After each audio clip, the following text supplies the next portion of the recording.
Living with a disability may seem difficult and you need lots of help, but Ethan has found that he was able to flip the script and help others now that he's working and contributing to society, working as a software engineer for the space program with a degree in aerospace engineering and mechanics. Hi, I'm Ethan. My job is as a software engineer in the Mission PLM program at Northrop Grumman Corporation. Essentially, we work to support another sector, the mission systems sector, to harmonize their engineering and manufacturing processes. Employment is important to me because it allows me to contribute and feel valued.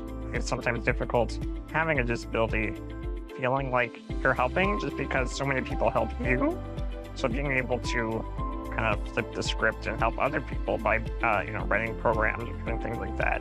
And it means so much to hear from my colleagues at work when they say that I'm doing a good job or they really like something that I did. It really makes me feel good about myself, and that's why I love working so much. In regards to my disability, or despite my disability, I've been able to make decisions and grow skills that allow me to remain productive regardless of the fact of having a disability. I have found a number of people through work that have become friends that I wouldn't have met them otherwise. Some people are more technical professionals, being able to help me learn and increase my technical skills. And others just have similar interests, and it's fun to just talk about nerdy things outside of work that we both have interests in.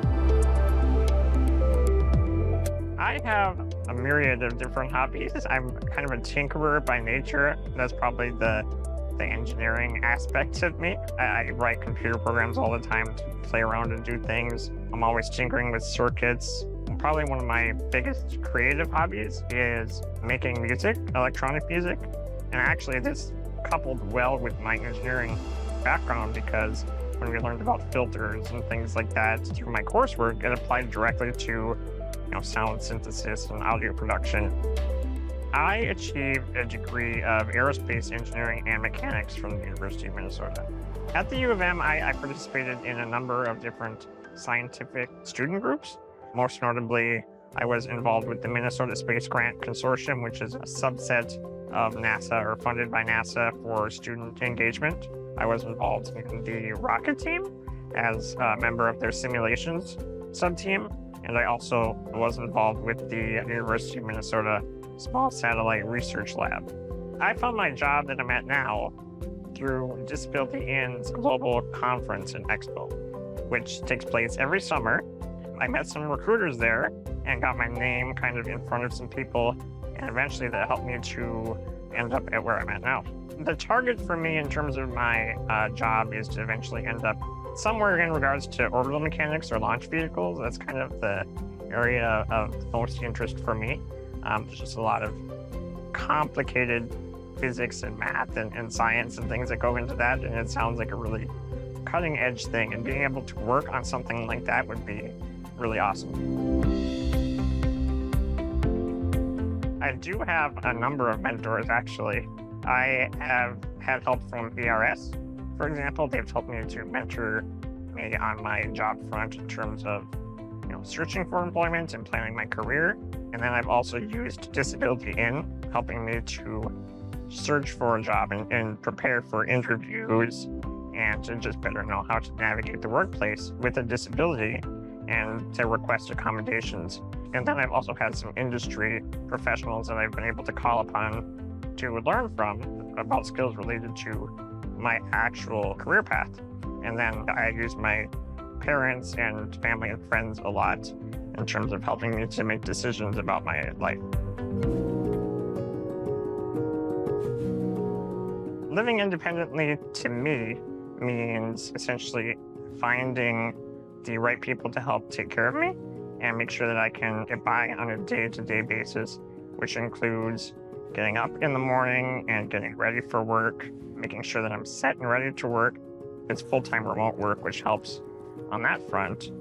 After a while, I eventually would like to get my own accessible vehicle so that I have more freedom and can go different places without the constraints of certain services being shut down at certain times of the night, because My entertainment things I like to do are like going out to concerts and things that run pretty late. And after a certain time, public transportation is no longer an option. I do feel supported when I advocate for myself. Most people recognize that when I'm asking for help, it's because I genuinely need assistance with something, and I'm not just trying to be burdensome. And they're usually more than accommodating and want to help me be successful. The most exciting thing about my future is the endless possibilities of having the degree that I have. I really can go any direction. I have all the foundational skills to be able to go all sorts of exciting scientific career paths. Ethan's love of building, tinkering, computer programming, and electronic music were early interests that led to his career as an engineer. His post-secondary education experience affirmed his choices, and he took advantage of both coursework and scientific student groups and teams while he was there. During that time, he also connected with several new mentors, Vocational Rehabilitation Services, and Disability In, a nonprofit that promotes business disability inclusion, supported him in his career planning, his job search, interviewing skills, and navigating the workplace with a disability, including how to ask for accommodations.